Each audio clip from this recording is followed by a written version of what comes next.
বেশ কয়েক মাস আগে জীবনের নতুন অধ্যায়ে পা রেখেছেন ছোট পর্দার অভিনেত্রী সুমনা ইয়াসমিন সাইমা। বর্তমানে স্বামী সংসার নিয়েই ব্যস্ত আছেন অভিনেত্রী। এরই মধ্যে ঘোষণা দিয়েছেন অভিনয় থেকে সরে দাঁড়ানোর।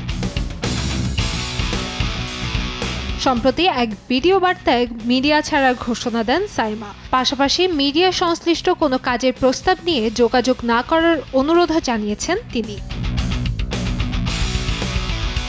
শুরুতেই কন্টেন্ট বানিয়ে আলোচনায় আসেন সাইমা, এরপর সুযোগ পান মিউজিক ভিডিওতে। পরবর্তীতে পাজর 3, হরবোলা, সাথী সহ বেশ কয়েকটি নাটকে অভিনয় করে দর্শকদের নজর কাড়েন তিনি। গত বছরের 12 ডিসেম্বর লন্ডন প্রবাসী রাসেল খানের সঙ্গে বিবাহ বন্ধনে আবদ্ধ হন সাইমা। বিয়ের পর স্বামীর সঙ্গে তোলা বেশ কিছু ছবি নিজের ইনস্টাগ্রামে শেয়ার করে বিয়ের খবর জানিয়েছেন অভিনেত্রী।